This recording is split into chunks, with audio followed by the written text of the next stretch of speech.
thank you so much for being here. Guys, we're on Off the Clock hanging out with my friend Cerina Vincent. Some of you might know Cerina from Not Another Teen Movie, Power Yep. Rangers, Cabin Fever. Yes.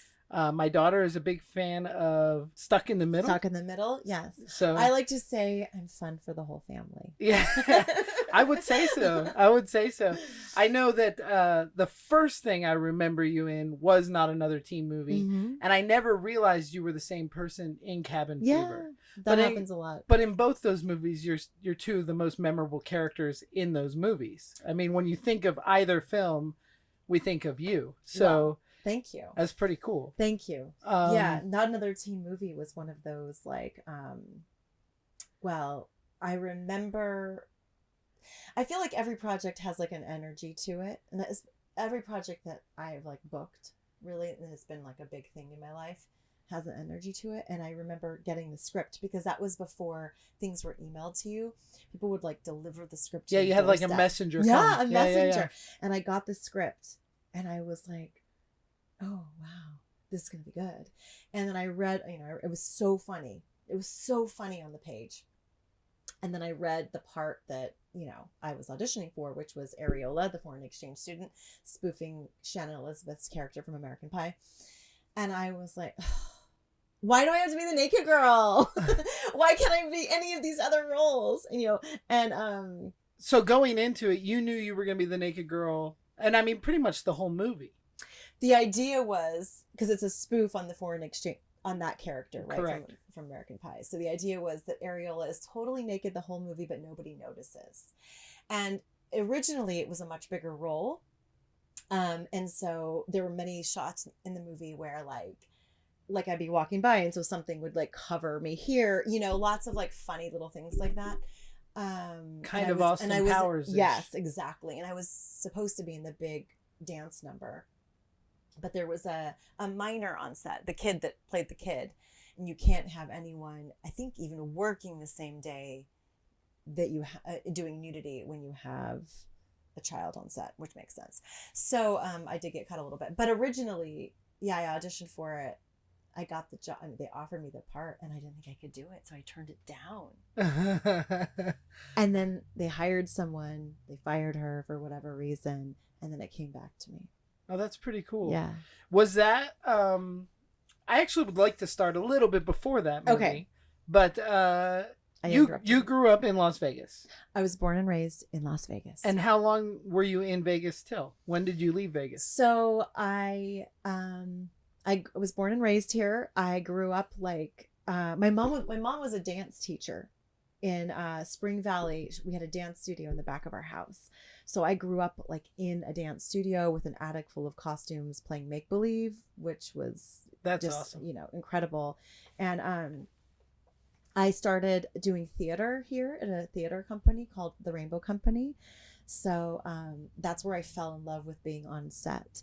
If you had to audition for all the plays in the ensemble when you were a part of the ensemble. And if you didn't make the play for whatever reason, then you would do the light board or you would build the set or you would make the costumes. And so from like 12 until, I mean, it's like summer stock. I mean, you were doing all the parts. It was amazing. And so that's where I fell in love with actually being on set, like backstage, that thing that you have to love if you're going to do this, right? For a living. And then, I don't know, I started like doing like local modeling and stuff. And I was, of course, like in the school plays. I was Liesel in The Sound of Music at Durango High School. Go Trailblazers. And then I was Miss Nevada Teen when I was 16. So I was Miss Nevada Teen USA. I won that. I wanted to enter, and my parents were like, no, it's expensive and it's rigged. And they went out of town and I raised the money and I entered myself and I won. That's and so then awesome. I competed at Miss Teen USA. And then that was like my first introduction of really like real television, because essentially being at Miss Teen USA is they're filming the television, the televised, it's like live, you know what I mean? Yeah. It's like a reality show. Yeah. How long did that last? I was there for 3 weeks or Oh, something okay. like that. Like it felt like an eternity Oh, at sure. 16. And you lived. My roommate was Miss Alabama, and it was wild. I learned things there. I learned that pageant world isn't for me. And Was it rigged? I mean, um, it felt weird. That definitely felt. I don't want to say it was rigged. Right, but maybe there was. It was like the person who won that year. Am I gonna get in trouble for this? Whatever. Showed up, and we were all like, oh, she's gonna win. Yeah. Yeah. So that was interesting. But no, but then I liked the television, like that piece of it. So I graduated from high school in 1997. Packed up my little car and drove to LA. There you go. And I started college at Marymount. And the first week of school, a Hollywood agent came to talk to the class, in my theater class. And I just walked up to him and asked him if he'd be my agent. And he said yes. Well, I auditioned for him. I mean, that's kind of the thing that like we were talking before we got started about. Most of the people I interview on here are people that just had the either naivety, like I consider myself, I either had the naivety to think of, nothing can go wrong, or the gumption and balls to just try what I wanted to do, along with a lot of the other people that we've talked to. But to just, that agent came and spoke to your class, you're the one in the class, or maybe the only one that walked up and said, yeah, I wanted to, hey, what do we do? How do I, what's my next step? Yeah. And there's drive there, there's talent, obviously, but there's just that, like, what you're saying. I love this because I think about this too. They talk about like the Buddha's mind, where you're just like, you don't know what you don't know, but you're just like open. You're so open to learning. So you're not going in with like this ego or fear, right? Because I'm like, you don't know anything. So I didn't even know what being rejected would even feel like at that point, right? I mean, other than like all the rejection that normal.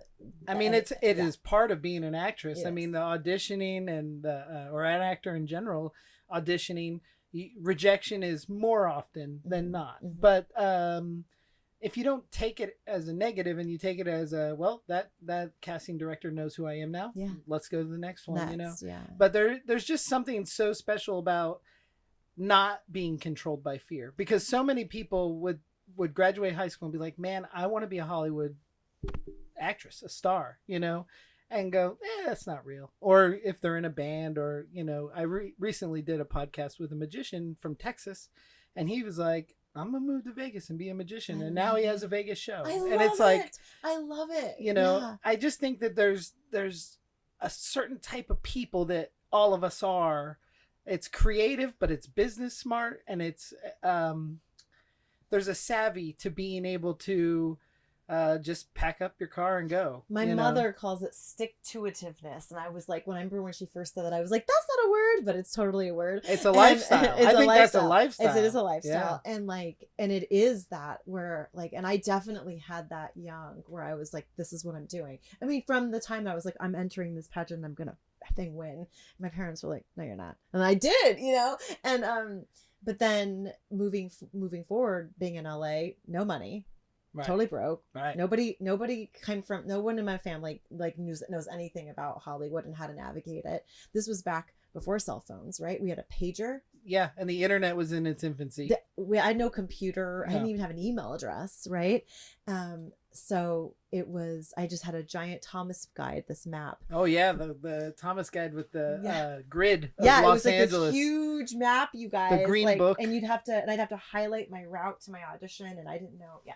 And I'd be like searching for change in my car. Gas was like 99 cents, so I could find 50 cents and put a half a tank of gas in my car and then get to my audition. When I got to LA, it was $1.10 for regular. And when did you move there? I got there end of 99, end of 99, early 2000. Yeah. But I remember it was $1.10, and I came from Pennsylvania, and I was like, "Oh, gas is so expensive." I love it. Yeah. But it's one of those things where it's just that I don't know. It was. I am not a fan of Los Angeles anymore. You're not. But when I think about my late teens, early 20s, it was magical, man. I It know. was it was it was all I ever wanted was to be part I of want to movies. cry. Like, You know? but I love. I feel like Los Angeles gets a bad rap, and so does sometimes being an actor, right? And being like in our business, and this thing that you're describing can be looked at from the outside as like flighty and like indecisive, or like a floater, or like a gypsy life, but it, like, when you have it, it's so magical. And then collaborating with other people that have this like It's pretty this cool. like this thing, like, you let me come and film at your monster museum, this wild idea that we have, and like just collaborating with other artists, actors, filmmakers that share this sort of like, we share this lifestyle. Yeah. And of like hope around every corner. What can I do next? Like ideas, because like so many ideas. You do know something's going to work out. And that's the thing. I juggle the idea. I got like 3 brains going with different ideas. The ones I'm working on currently, the ones that need to be done, and future project. Yes. It's a pretty crazy thing. It's exhausting, but So great. once you got there around 97, 98, how long from that time in the theater class where you talked to the agent until you book your first like gig, whether it's small or large? I mean, just to book something. I feel like I booked my first my first role, maybe a week later. That's like, awesome. Like, and he was sending me out on everything, and so I did like lots of like non-union commercials. This is before I was union, right? And then by the semester mark, so just by the beginning of the second semester, or the end of the first semester of school, I booked my first SAG movie, and they Taft-Hartley'd me, so they made me union, gave you your SAG card. And so I went to we were filming in Big Bear. It was a horror movie actually called Fear Runs Silent, if anybody wants to dig that up. It was Billy D. Williams was in it, and Stacy Keach was in it, and I didn't know. I was so like, I was the youngest one on set, and all these other people had like done stuff. And were you aware of who Stacy Keach was at that time? No, I didn't know, but it was like cool to like my mom. Yeah, I mean, he's such a brilliant actor. And Billy D. Williams. And Bill, and now I know Billy from the con world. Yeah. But anyway, so we were filming nights, so I would film nights, and then like on my days off I would like not sleep. I would study for my semester exams, and then I would drive back to the school to take my tests, and then like drive back and finish the movie. And my theater teacher gave me a B in theater for missing the physical, like for the like the monologue or something. And I was like, I'm sorry, I was working on a movie. Like, you can't. And I like argued with him, like, because I had like straight A's and a B, and he never changed my grade. I argued with him, so by first semester I had a first movie, and I was union. And then it was, I want to say it was, so then my second year of school, I was just a couple months in, and then I booked Power Rangers, and then I dropped out of school. Sorry, Mom and Dad. And I had to move up further north because we were filming in Santa Clarita, and then I was on a show. So a lot of people that know me, and well, the people we're talking to don't necessarily know me, but I love Power Rangers. Oh, I absolutely love Power Rangers. Aww. And I've loved it since I was a kid. I was a little too old for Power Rangers. Yeah. But I've also never really quite grown up. So in 95, 96, like I'm still playing with the Polly Pocket Power Ranger sets and the Morphers. And, that. And I was 15, 16 years old. I shouldn't have been, but I love Power Rangers, and I love all incarnations of Power Rangers. I still watch it. But let me tell you something. Live TV. No, you should be, because like that is like, I was playing with dolls and like Barbies like pretty late, like 13, 14, like maybe not 14, but pretty late. But it's imagination, right? And I watched this in my son. Like, I had a wild imagination as a little girl, and like some of the stuff playing with these things is like, it makes sense that you're doing what you do for a living. No, it totally. And Power Rangers is a big part of what I do. I've not worked in the world of Power Rangers much, but I did try. I've tried effortlessly to get on a Power Ranger show. But I've done some Power Ranger projects for people, but I haven't actually, and they've gone away from what I love. Now the Power Rangers are very like CNC cutout angular foam construction, where I like the big rubber monsters of the early days. But I love Time Force. I love Ninja Storm. I love all Power Rangers. And Do you know Jason Font? Loosely, I know him loosely. I've met him at like some conventions. Yeah, he should come out and do your podcast. I've heard he's great. He should do a signing here. Yeah, you should do a signing here with him. We should. I can totally make that happen. And you should join him. We should do a double. I love that. That'd be so awesome. Yeah. But the your time on Power Rangers, how much of it was Super Sentai stuff that they were using, or Toei stuff that they were using, and how much were you in that suit, or was it only you when the helmet was off? So right, the truth is, it's only us when the helmet is off, and I know that like is devastating to so many Power Ranger fans, but what I like to look at it this way. It's like credit to this incredible stunt teams. Oh yeah, the stunt people. And so that we did use, I don't know, I want to say maybe 25% of the footage was from Japan, and then we had an incredible stunt team, and we shot so many episodes so quickly that they would be away doing second unit stuff in the helmets outdoors, and we would be in our civilian or whatever, my little mirror and away outfit, at the stages doing that stuff. And then of course, so if we're in the suit and like, you know, you see us take off the helmet or whatever, right, and it's obviously it's us, but if we're fighting without the helmet, it's us. And you have the dance experience. Did you have any martial arts experience? I mean, at that time, no, I had none. But like, again, my mother was a ballet teacher. I grew up in a dance studio, and I had a father that was like, we made us do 20 push-ups before we played Nintendo, and like that was just like go go go. Like he threw me in a pool. Like I was like a swim team. I remember I was like 12, and he was like, "You're gonna join a swim team." We went to UNLV, and I was like, "Okay." And I French braided my hair, and I had a cute little swimsuit on. It was pink with black polka dots, and it had a little frilly skirt, and it had a little open tummy. And I walk out there, and everybody's in like their Speedos with their swim caps and their goggles, and I was like, oh my god, where am I? And but I, you know, he threw me in the water, and so like I came from a family of like athletes. Yeah. And so at the time I was doing a lot of Billy Blank's Tae Bo in LA. And so honestly, you know, it helped. Did you ever go to the live Tae Bo where you like go to the studio? No, I would go to his classes. Oh, that's awesome. There in Sherman Oaks. That's awesome. Yeah. And so within the huge room. So that helped me get Power Rangers, right? Because I could do some choreography, and I mean, I can still do the splits. I can still do a high kick. So I did that. That's cool. You know, that's cool. Yeah. And I've heard that shooting Power Rangers is so chaotic because they do so much at one time. Do you recall like episode for episode, or was it like a piece of this episode and that one and this one and this one and that one, and then they put it all together and you're like, how'd we get there? Let me explain it this way. We shot a movie that came out in Costco, and we didn't even know we had shot a movie. Oh, that's awesome. Maybe not awesome, because they would be like, awesome, here's these pages, like, oh, we're doing this pages, oh, we're doing this scene, oh, there's new pages, and like, you're new as a new actor. Like now, you know what that happens all the time on television is you get when the writers change things, you get new pages that are different color, right? And you have to put them into your script and keep track. But like, we were just like, what are we doing? What's happening?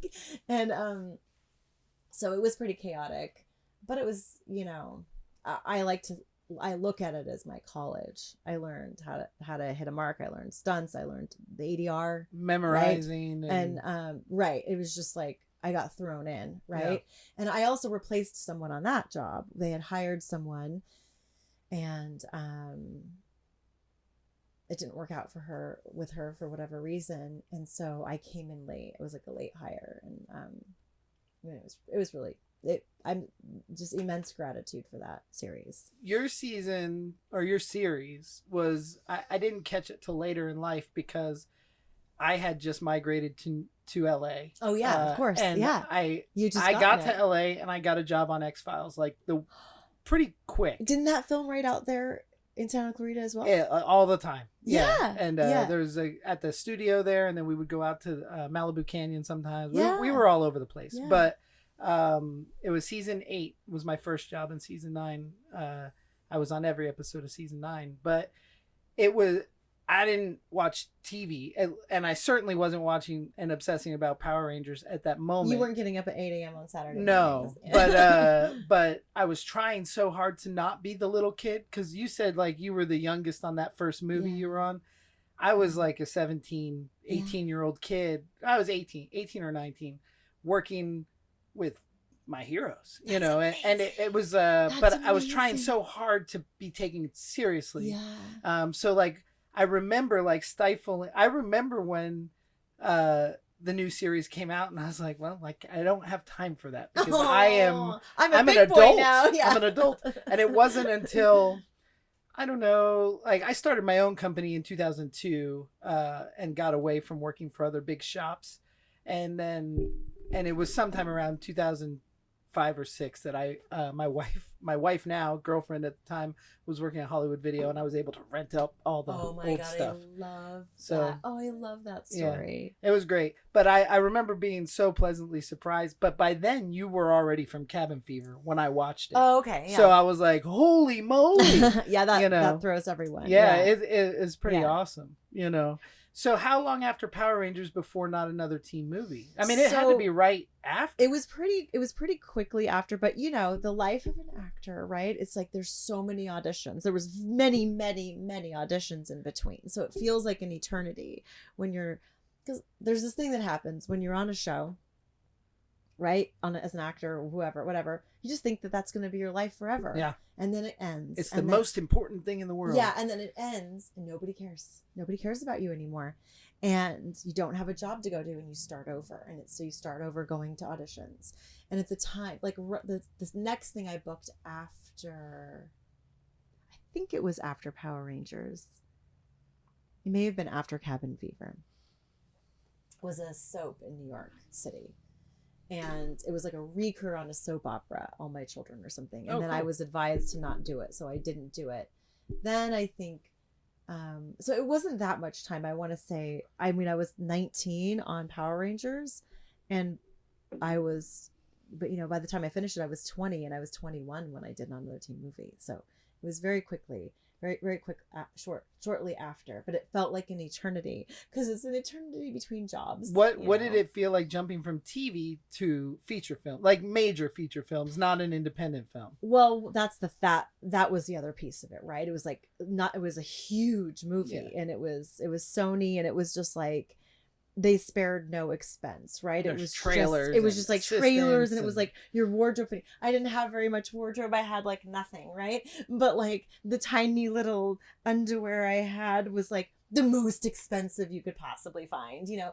Like I was just sort of wowed by all of that, you know? And it was incredible. Like now I was very like sequestered away from the rest of the cast on that film, because I was just in a robe and a holding tent until it was like my turn to film, and then it was a closed set. So I didn't get to really bond with anyone on it, but it was obviously everybody was professional, and then the way that the movie came out, it was like a real press junket. It was back in the day when they had these big, well, they still do them, I'm sure, but like just things are different now. It was a big, huge press junket, right? And like at the Mondrian Hotel and hair and makeup. It was just all of that stuff. I saw it opening weekend at Burbank AMC 16 or whatever, the one by IKEA there. I remember I was with my friend Jacob Mual and my friend Jamie, and we watched that movie, and I was like, I love American Pie. Yeah. Loved all the American Pies. Me too. And I liked Not Another Teen Movie. Not Another These, like all of the movies that came, the superhero ones and stuff like that, they were all made by my mentor, no like way. effects wise, Like he did a lot of those fake superhero ones and all that stuff. Fun. So it was cool. I feel like not another teen movie came after Scary Movie, but it was the first of like the comedy spoof on a comedy. I felt like it came. I thought it came first, but I could be wrong. I know that there was Scary Movie 2. I know I auditioned Scary for one Movie of them. 2 came right after Not Another Teen Movie. Oh, that's what it was. Okay. But part 1 I think was in 99. Oh, okay. That makes sense. Okay. Maybe 2000. I don't remember. Yeah, it was well, it was also not another teen movie that helped me get the job on Cabin Fever. So not another teen movie hadn't come out yet. But I was someone, you just knew. You're a new actor. I don't know anything. And my manager was like, you have to hire a publicist. And you're like, what? I barely made any money from this film, but now I have to spend how much a month? They're like, well, you have to do it. You have to do it. You have to spend this money for a publicist so you can get in the magazine, so people can know who you are. And that was before social media, right? And you had to be and do the FHM magazines and the Maxims and all of that. And so I had to hire a publicist, and then I had to start going out to these events, right? And I was out at some random premiere, and there was a picture of me on Wire Image, and Eli Roth saw that picture, and he was casting for Cabin Fever, and again had the whole entire cast but didn't have my role. And then I came in at the last second. And how was it working on Cabin Fever with Eli Roth? And like, I mean, there's Ryder Strong and there's Jordan some Ladd. there's some great names Jimmy in Cabin DeBello. Fever. I always thought it was so crazy because I come from the trauma world. I worked on a lot of the trauma films. Yeah. And Eli was like a trauma hang around. He intermixed, and I think he worked on Terra Firma a little bit, but he comes out with his first movie, and it's this awesome movie with a huge cast, and it looks like a little independent film, but there's a lot there. So how did that kind of compare to working on not another teen movie, and how was Eli Roth and all of those personalities to be with? Well, this was before Eli Roth was Eli Roth. Yeah, he was just right? He was just horror like fan, a horror like fan a big kid. horror fan. But he has an energy about him. Like he was working on this film, trying to get this film made for like 7 years, and he had a relationship with David Lynch, and David Lynch attached his name to the project to help get a cast, and then took his name off of it, so it was Eli's movie, not David Lynch's movie. So that helped, right? But I mean, he's an incredible filmmaker, and he had an energy about him from the start that was like, this movie's going to change your life. This is going to be amazing. And I auditioned for that. I had to send in a tape, and it was a VHS tape. Now we do all these tapes on our phone, but it was an old school VHS tape. And that's how I got the job. But I mean, it was wildly different than Not Another Teen Movie because we actually had rehearsals. So we had a week of rehearsals. So Jordan Ladd, Joey Kern, Jimmy DeBello, Ryder Strong, me, and Eli, we got a week of just running over and over the scenes and like so laughing and getting to know each other and going to dinners and like, and just spending time together and, staying up late in like a hot tub and just talking, getting to know each other. It was so incredible. And then we were making this movie, right? And we bonded so well. And every day Eli was like, this is going to change your life. This is going to be huge. And we're like, all right, what? It was before I knew to not have hope. Right. Right. It was before it was young enough still and new enough still. Had it beaten out of you yet. Right. And so I had a big learning curve after Cabin Fever, right? So everything that Eli said Cabin Fever would be, it was. Yeah. And so then I expected every other movie. Right after that, I started getting horror movie offer after horror movie offer. And again, like, I didn't get paid very much on, we're still just starving artists. Right. And so I'm like, oh, cool. Yeah, I'll go do this movie. And then you realize, oh, there's just magic that happened on that film. Yeah. And then you realize that magic, you can't like manufacture that. It just is or it isn't. There's something about Cabin Fever that's it is magical. I mean, even to the point that you are mostly remembered for shaving your legs, right? But that would have never happened had those effects not gone bad in the mail or whatever. There was like some gelatin appliances that were shipped out and they didn't work. Froze. Yeah. So they froze. So we they shot it. It was had to come up with freezing. how they're going to figure it Yeah. out. But it's so effective and so easy. It's just a reveal. As an effects artist, I've Oh, yeah. always loved that shot because it's all about the sound design. It's just a And reveal, the editing, you know? absolutely. And but it's so effective, the shaving the legs and seeing all the skin falling off. That doesn't really fall off. It's just already off, it's, you know? 1,000%. Actually, I just posted on my story. Eli tagged me in something. Someone did whatever. I did some fan art of leg shaving Right. cabin fever, and it looks like the skin is coming off. And he said that's what it was supposed to be, but it froze. And that was one of those scenes where you're like, we were like not making our day. It was 3:45 in the morning. We had to wrap at 4 a.m. It was freezing. We were on a stage. You could see your breath. It was so cold, and everybody was tired. And we'd like go, go, go, and then the stuff was frozen. And that is a testament to it takes a village, right? It's like it is the sound design, it's the editor. Like obviously, everybody brings their A game, but there's a little bit of that magic that comes from Eli Roth projecting that he knew he was making a hit. Yeah. He wasn't trying to make a hit. No. He knew he was making a hit. And I love Eli Roth's movies. I've never met him personally. I know his brother Gabe a little bit, but I think that Cabin Fever still stands as his best film to me. Yeah. Like because there's that excitement, it jumps off the screen, and we should do a signing with him out here. Oh, he'd be awesome. He'll come out here. Yeah, he'd be awesome. Make But the I just think that like knowing, like they say in Alice in Wonderland, you have to know to grow. If you think, you shrink, you know.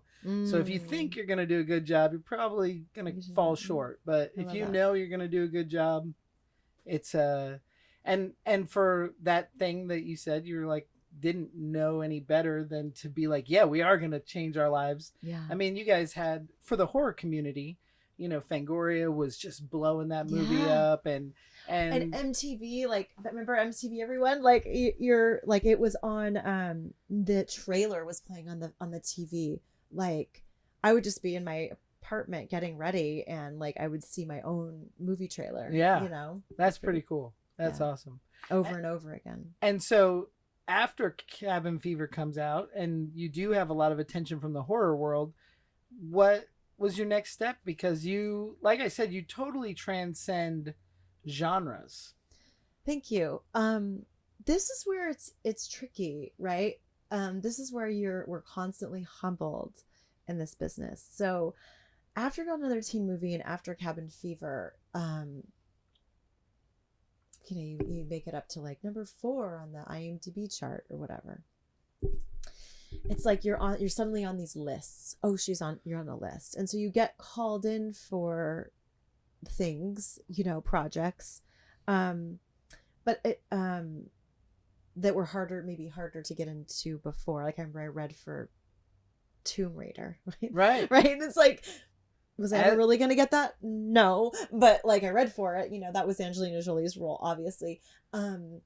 I was suddenly like reading against people that I remember like being against Amy Smart, where in my eyes I was like, oh my God, she's like famous. She has a career already. Like I'm still just a starving artist actor. Like when's my next, you know what I mean? It was hard. It was confusing. Like that's me on that magazine cover. That's me on that billboard. That's me on that side of the bus. But where's my rent money? Where's my money?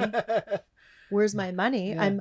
I was working at my manager's wife's Pilates studio because she would let me leave for auditions, but you know, to like pay my rent, you know, in between gigs.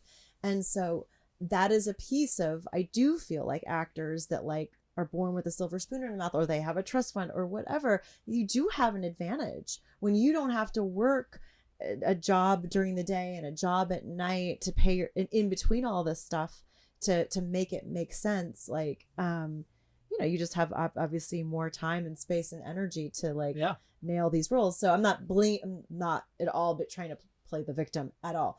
But that is like, there was this crucial time, as looking back on it now 20 years later, that was a really crucial time for me to really jump into like the next huge thing, right? And it didn't really happen. I was working, right? Then things would come. Do you want to be in this movie? Do you want a chunk of money to be in this movie? it was a shitty movie, but I didn't know that. Yeah. Right. And so I would say yes to some things that I shouldn't have said yes to, but I would say yes to them to pay my bills. Right. And then, of course, I booked pilots and then they didn't get picked up. You know, those kinds of things happened. Right. And I've like worked so much. And then you do some things that you think are going to be huge and then they're not. But over the course of all of those years, I mean, I did so many indie movies. I did a really cool movie called Everybody Wants to Be Italian that was an indie romantic comedy that went to theaters, and it was so much fun. And it was a role that like I don't know, I'd always wanted to like do those like romantic comedy roles. But this is the other piece, is that like your agents were like, don't tell anyone about Power Rangers. Nobody cares about Power Rangers. Don't go into the room and talk to producers about Power Rangers. It's not a real show. This is what they would tell us. That's crazy. Yeah. And so you go in and you're like, I worked for several episodes. I had 47 episodes. Yeah. Like, yeah. And then it was like, then after Not Another Teen Movie, it's like, you don't want to be pigeonholed as the naked girl. You don't want to do this. So like, we're not doing nudity, but you could do nudity on this thing if this happens, but not here. And like, don't talk about that. And you need to be naked, seemingly naked in these magazines and show your body, but now cover it up. And I'm just like, well, what do you want me to be? You know? And then it was after Cabin Fever, it was like, okay, great. You did a horror movie. It was successful. But now you can't do any more of them because you don't want to be pigeonholed as the horror girl. You'll never be on a Disney show. And there was a lot of that. And I remember at one point just being like I give up. I don't know. I don't give up at all. But like, I'm going to tune all of that out. Right. Because I know who I am. And I know I could be a mom on a Disney show one day. I know that nobody's going to tell me that I can't do something because I did something else. Yeah. I'm not doing that anymore. And I was like, I remember when I had that shift, then I booked that romantic comedy, right? I could never get seen for the girl next door roles. I was always like this was before, obviously there's been a massive movement in diversity in film and television, which we definitely needed, right? Before that, I would play the ethnic girl, right? Just ambiguously ethnic. Are you Latina? What are you? You're not, I would never read for the girl next door, like all American girl roles. Right. Which is crazy because I see you as an all-American girl, but you're Italian. I'm Italian, yeah. But I look too ethnic. Like my features, right, are too ethnic. This is what they would say. They can't say that anymore. Right. But they, as in all the producers, right? Sure. So so many huge, I remember reading for, that show Eastbound and Down. Oh, yeah. Yeah. So I read for that and I tested for it. And the directors told me, they were like, this is yours. This is when we're shooting. We were filming in like North Carolina. They were fans of Cabin Fever and Eli. They're like, it's yours. Just go in, do exactly what you've been doing every single audition. And I was like, God, I'm going to be like, this is so fun. Because I feel like comedy is another one of my strengths. I did a lot of guest stars on 2.5 Men and Mike and Molly and all kinds of half-hour multi-camera shows. And so I desperately wanted my own comedy, like half-hour comedy. So I was like, oh my God, this is what's next. This is going to be my next thing. And then it wasn't. And the woman who booked it, she's such a brilliant actress. And when you look at them together, I'm like, yes, it totally makes sense. That was her role. But like the heartbreak along the way, right? Was there any roles that you went out for that you desperately wish that you would have gotten? Well, that one, for sure. I mean, that would have been life-changing, yeah. Right? That series was brilliant. Another one that was a big heartbreak was I booked The Hangover, the role of Heather Graham's role. I was pinned for it. I booked the job. It was mine. And then they were like, wait. right before the offer came through or whatever, wait. Oh, no, this movie's just got a little bit bigger. Heather Graham's doing it now. And then when the movie came out, I was just like, because it started off as like a little movie, right? And it got huge. So that was another heartbreak. Yeah. And those little tiny things, like they it's just one job, but it matters. Yeah. It does shift things pretty dramatically. Yeah. And then, but again, like I wrote a book series, like I just always was like, whatever. Okay. I'll cry about it for like 5 minutes, On the 20 minutes, go to a spin class, go to a yoga class, reset, what's next? And like, I've always sort of been like, all right, next, whatever, like I can't let it, I don't, life's too short. Yeah. To let it get you down. That's 100% and you true. have to like find your happiness in here and not about the job. Yeah. And then you do end up a mom on a Disney show. Yeah, I did. Yeah. What was there a big gap between that, or did you just keep working day player stuff? Or I what was I was doing like guest stars and like pilots and like indie films and that kind of a thing. I was also going through a big life transition, and I do believe that like if something isn't meant for you, I was getting divorced. I was definitely needing to leave a marriage. And it was like the universe was just like, we're just going to pull everything away from you, and we're just going to stop all work. So you can't be distracted anymore by work. We're going to make you focus in on leaving this relationship. Yeah. So that kind of happened where like I was on a movie set, and then at lunch, I was in Seattle at lunch. The rental companies pull up and start removing the lights and the cameras. Like the whole movie was like built on like no funding or lost funding or something. It was just like done. And I was like, what is happening? Things like that were happening, And then it was, I got divorced, and I don't want to say like, I was like officially divorced like July 13th or something, and but July 18th I had the pilot. That's awesome. Of Stuck in the Middle. But that's another one where I saw the job, I saw the script, I printed it, and I was like, oh, this is my role. This happened with Everybody Wants to Be Italian too. I saw like not another teen movie. I saw it and I was like, this is mine. And you knew it. So I saw it, Stuck in the Middle, and I was like, oh, this is my role. Like this is the side of people that nobody knows. Nobody in the business knows I come from this huge family, and I'm just like have so much freaking love to give.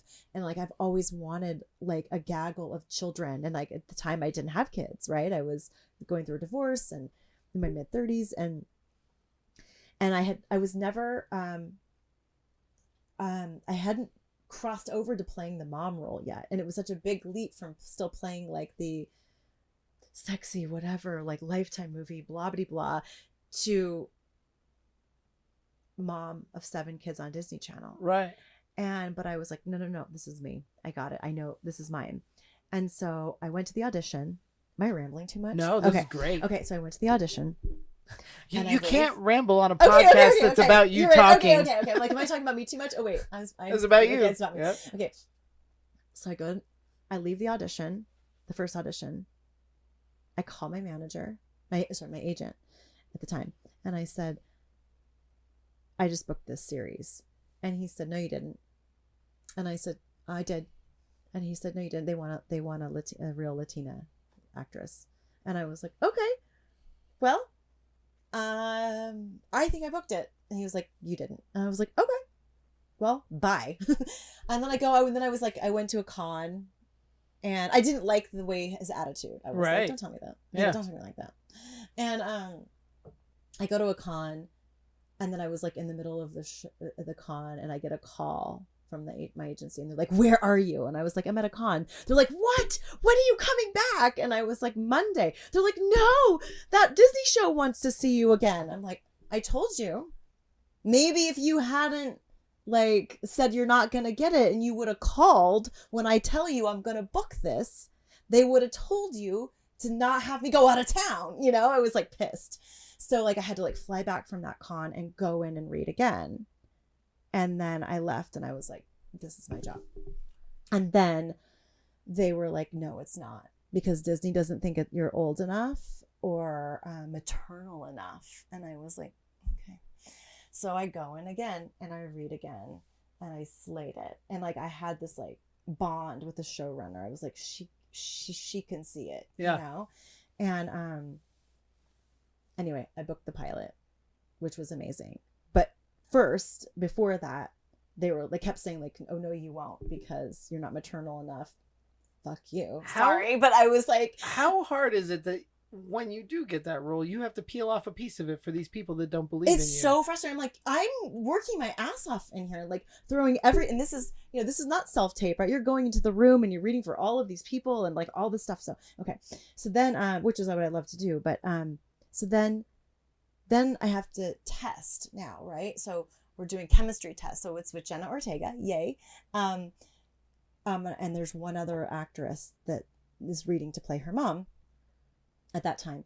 And she, was Latina, but still I was like, this is my role. Like, I just know you knew like, it. This is. And so Jenna and I were in the room reading together, and I looked at her and I was like, I almost want to cry. It's like that thing that happens with actors where I'm like, we're doing this thing together, right? We're doing this dance. We're doing the chemistry dance. We're creating chemistry right now. She's creating chemistry. And she was that good, that young. She was that good, that young. That's awesome. A star. And so I booked the pilot, right? Shot the pilot.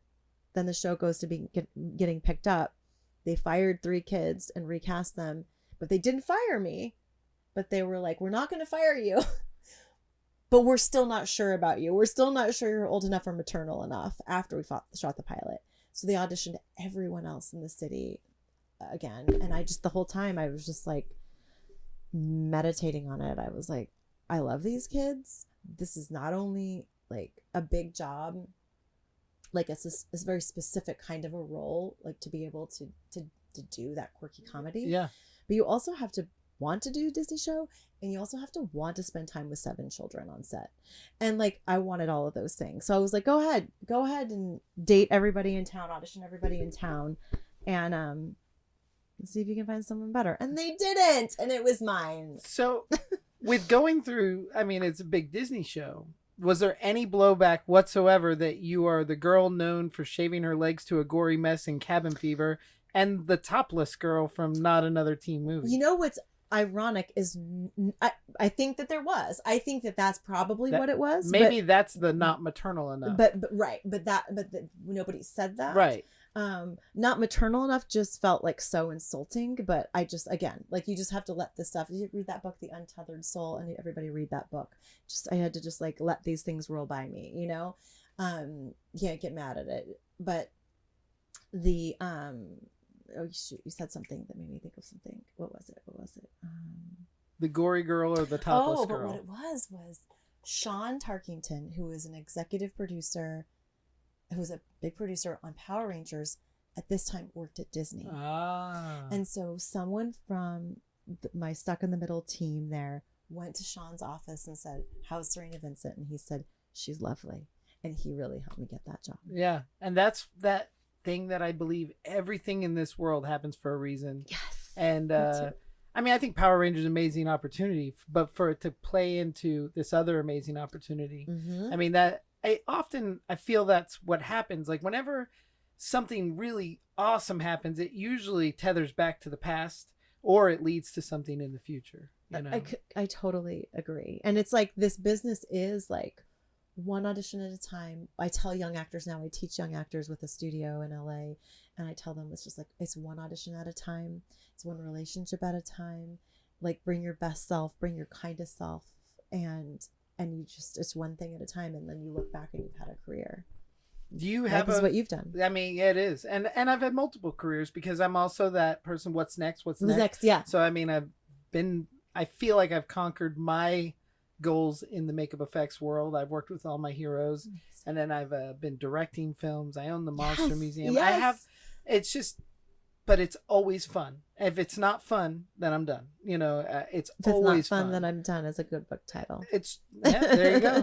That's your next thing. I want to write a book. I have notes in my phone, like tons and tons of notes. When I'm traveling, I just voice text notes. But I've written 4. I'm writing impaired, but with the help and assistance of somebody who could get a ghostwriter. Yeah, exactly. Yeah. And I've talked to a couple of people, but I really want someone who, honestly, I want my wife to do it, because I need somebody who has seen and knows what those times that I'm talking about, because it's really hard for me to explain like making something happen. Like how you said you knew that was your role. I have so many instances in life where it's like, no, I'm going to do this. Yeah. And everybody's like, no, you're not Your gonna. first job being on X-Files, like And that's the crazy wild. part about that is I was leaving high school early without I shouldn't have been. Yeah. But I kind of fudged my way into dropping out and moving to LA. And I remember this English teacher who was just so mean. And I looked at her and I said, "You'll see my name in the credits on X-Files." And I left. Stop it. And then my first job. No. And I'm sure she's never watched it, No. but I do know it got around my whole town that I was involved with the show. So Oh my God. it's just a love weird, that. there's a weird thing that is like when you set your sights. I was a skateboarder back in the day, and there's these techniques you use to land a trick or to see the execution before you get there. Oh, interesting. And then you don't die. And you don't die. yeah, you know, if you're jumping off of 7 or 8 stairs with a skateboard under your feet, you have to know where you're going to land on it and where you're going to roll to, and then you don't die. And I use those that thought it's like the Force. I mean, it's no different than the Force. You just, if you know, like you just made a pilot, you know that that's going to bring some success.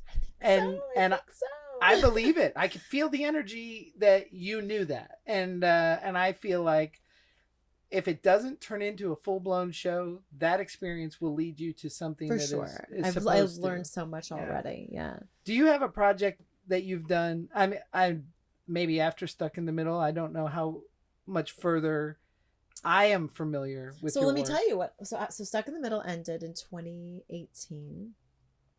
I got the call in April that we weren't getting a season 4. Disney wanted to do a season 4, and 5, but not all the kids wanted to come back. Yeah.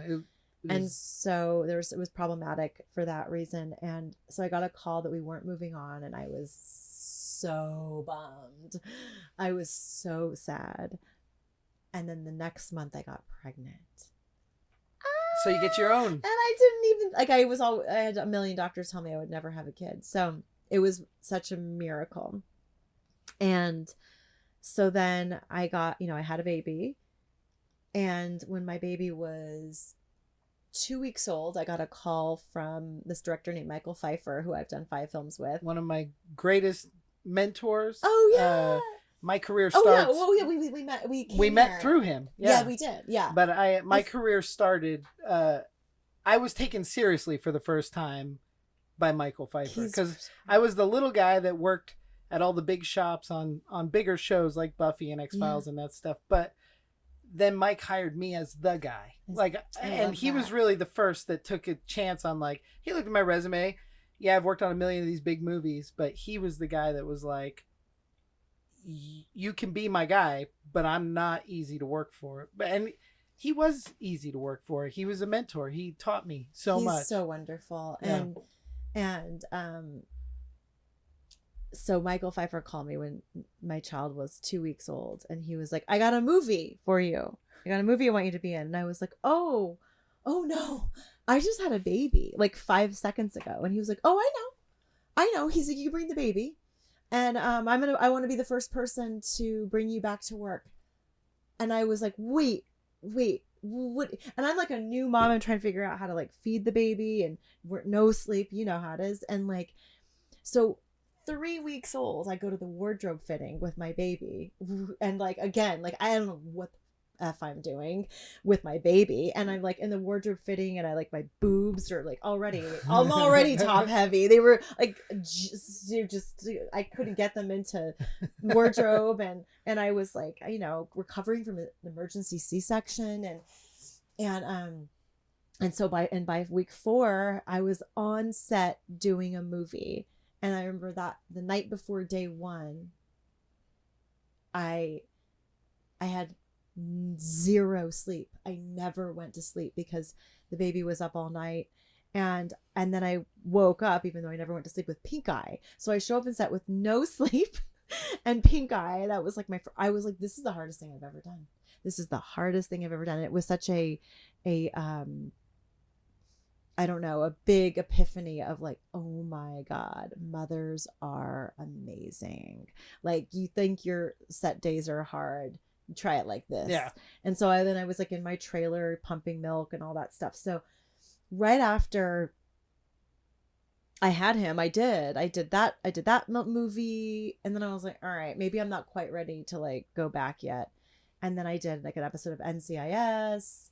And then I did like little thing, and then at the end of that year, so right before my son turned 1, I went to Hawaii and did another Michael Pfeiffer movie, and that was amazing. And then the world shut down. It was COVID. Yeah.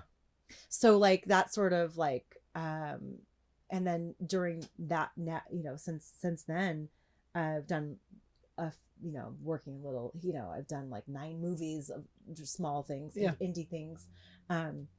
Legend of the White Dragon, which will be out soon, hopefully. That's awesome. And a lot of a couple, 2 or 3 more Lifetime movies, a couple more Michael Pfeiffer movies, some television, a big horror movie that I'm super excited about called. Am I allowed to say it yet? I don't know. Okay. All right. I don't know. We'll see. 2025, it'll be out. So excited. Did you just let the cat out of the bag? No, I don't know. And we'll come. Maybe we can do a thing when it comes out. And but I've been writing, is what I'm trying to say. So I started writing again. I have a book series. I did 3 books like a million years ago. Not a million, like 10, 12 years ago with my one of my best friends, Jody Lipper, who's a brilliant ghostwriter. We wrote those together. And then I have a horror movie that we're making. Very cool. So that you've been shooting in Portland or something? Oh wait, no, not we haven't. No, that's something different. Something different. I did that movie with Bruce Campbell. Yeah. That'll come out soon, next year maybe. No, I wrote a horror movie. Very cool. We're in development right now, and I'm so excited. And then this pilot that I created with a spirit medium friend of mine who's very gifted, and we shot the pilot, and we want this to go. That's so cool. Were you a horror fan before being involved in the horror industry? So I wasn't like a diehard horror fan. I was more of like a genre fan, in the sense that like my favorite movies were like Jaws and Ghostbusters. I watched those movies like multiple times. And Indiana Jones. And then like I liked like fantasy stuff, like The Princess Bride, stuff like that. Of course. But like I definitely loved like that genre, like Ghostbusters, like you get the car out there. I love it. I was really drawn to that when I was younger. But really, I do feel like I'm just an actor. Like I love doing morphing into all the different things. I love horror for what it is, but I love comedy. I love it all. I love being able to jump into someone else's life. Do you have a favorite project that you've done? Like, can you separate them enough to pick like, this was my favorite? Or is it... I can't, because like one thing leads to the next, right? Like if it weren't for Cabin Fever really changed my life. Like it put me on the map in this genre. I wouldn't be sitting here. Right. That's true. Like you would not have me on your podcast if I had just done like, well, maybe you like Power Rangers. I love Power Rangers, but before you would remember us meeting, I met you at a Days of the Dead Atlanta. You were there for Cabin Fever. Okay. I was there just selling my movies and doing my thing. It was really slow, and I left and went to a Power Ranger convention. Wait, no, I do remember meeting you there, because I was gonna go. Yeah, you were all my friends are calling and telling. There was 100,000 people at that Morphin Con, and nobody was at nobody was at Days of the Dead. Yeah, but that's my first time that I ever met you face to face, and I don't know that I would have ever met you if it weren't for Cabin Fever, because I wouldn't have had any business flying to Atlanta to go to a Power Ranger convention. But and then we had a common friend, Drew Marvick, was a friend of mine, and he gave us a quick introduction at that show after I had told him how I'm a nutty Power Ranger fan. And then Mike Pfeiffer was shooting a film outside the Monster Museum, and you and your husband Mike just showed up. And Mike happens to be friends with a friend of mine, Lars, who was just in a movie that I directed, right? And Mike's like, how come you didn't invite me to be in this movie. I was like, I didn't know that you. I don't. It's such a weird small world. I love it. That's what I love about it. Yeah, Michael Pfeiffer called me and he was like, "Hey, we're gonna be in Vegas. Do you want to be a dead body?" And I was like, "No." And this is where I say no to you, Pfeiffer. Yeah. Like, I'm done playing the dead body. Yeah. And he was like, "Oh, come on." I was like, "No, but I have a cousin for you." Yeah. And I called a cousin. And the thing is with Mike Pfeiffer, like I said, he did give me my start. He was the first person that took me seriously, but he'd produced a couple, maybe 3 movies. And then I worked on one he produced, and then the second film I worked on with him was his first directorial debut. Oh, no and he told me how important it was for the monster to look cool, and I told him that's as important for me. Which one was that? It's called Grim Reaper. Oh, okay. And it was a really fun movie. A girl named Cherish Lee was in it, who was an incredible actress. Mike Korich, who has just played Gacy for Mike. Yeah. We were part of the Pfeiffer film family at the beginning, you know, but he also brought my wife in. She went to USC Film School and wasn't working in the industry, and he gave her a job doing production sound. That's so cool. And so, like, we're kids, man. That. We were 22 at this time. I had just started my company a year or so prior and done some trauma stuff, but I never felt like I was a real effects artist until working for Mike. And then we had like not a falling out, but yeah, I guess a falling out. I didn't appreciate what I had then. Yeah. I got too big for my britches, maybe. I'm not sure. But I didn't get along with Korn Nemec on a movie called Richard Speck. He was kind of a jerk to me. And then I did a movie. I came on for the first day of this Dracula movie, and there was an actor who named Andrew Bernarski. Oh my God. Super rude to me. He's the worst. Sorry, but I everybody. love horror movies. And he was Leatherface at the time.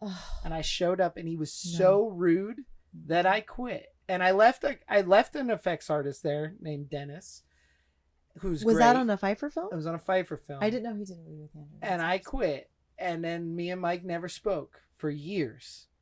And then I found this thank you that he wrote me in an email after Grim Reaper about how professional my team was. And I brought, he just said that we elevated his project and stuff. It was so cool that I wrote him a thank you for, you know, like, I have had a great career, and it all starts.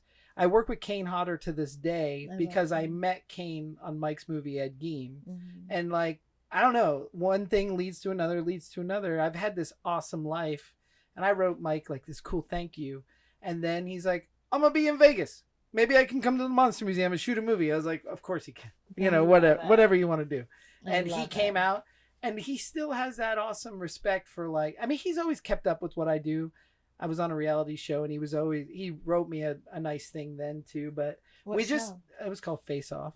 Oh yeah. Yeah, I was on season 1. You were? I'm an OG. Oh, I love it. Yeah, I love it. I was on 7 out of 8 episodes That's of amazing. season 1. But when you were talking about the pageant stuff, I'm not gonna say it was rigged, but we knew who was gonna win. You know what I mean? It was I thought I was gonna win though. That broke my heart because I really thought there was nothing in my mind that thought I wouldn't win that show. So this is what's going to be very confusing about that feeling that we have when we know, like, I know I'm going to be in this movie. I know I'm booking this job. I know that's my role. Because other times you can also have it work. And it doesn't. And then it's like, well, what's my fear? What's my intuition? It's really interesting because when I was on that show, I knew I was going to win it, and I was killing it. I was in the top. I have to go back and watch. I love that. Season 1. I statistically was winning when I went home, but there was a day, this sounds so sappy and weird, I just suddenly missed my wife and my house, and I dropped the ball a little bit, not on the episode I went home on, but it was a prior episode, and I did a pretty crummy job makeup wise, and I can own that, but they moved me on. Then the next one, I was back to I'm winning. I got shaken. Yeah. I ate a bacon sandwich. I was like, I'm ready. I'm ready to go. And I killed it. And they sent me home. And they're like, it was the makeup was beautiful. Fangoria used it to advertise the show. Stop. Like, it's one of the greatest. It was like a 7-piece prosthetic. I love that makeup to this day that I went home on. It doesn't make any sense, but I know there was I hit a fault one time before that. Yeah. And I think I fell off my game. If I would have just kept my sights straight, I would have won that. I thought I was going to win that it's show. like I have so many moments like that with auditions, right? Like I remember so many times where, and it's like almost like you had like a thought in the back of your mind that might have affected. it could be a freaking parking ticket. Correct. That where you're just like, it throws you. It's that focus. And then it just throws your energy, right? And then it's like if you walk in and everything isn't fully aligned, but then it's also about, who's right. But that's a different situation, because anyway, that's really cool. I didn't know that. But it's super interesting to me that although we met a long time ago at that convention, I wouldn't know you today if it weren't for Mike Pfeiffer bringing you to the museum. Or you coming to visit. I remembered meeting you. Like I know the museum. I just don't know that we would have crossed paths again. Sure, yeah. But oddly enough, I did call your husband once to do some creature work. He told me that. Yeah. And then the producers, I'm not going to mention them, they dropped the ball and didn't book him correctly, and then he wasn't available. Yeah. And I was so pissed because that meant we were looking for extras to put in these suits that I worked so hard on. Annoying. I mean, like month and a half of work, and then we put some doofy guy that can't perform. And but so there was always this thing that we were going to cross paths, and I think it's very cool that you and Mike are kind of kicking ass the way you are. And I'm glad that we get to know each other, and I hope we can work together someday. We will. I mean, there was a for sure.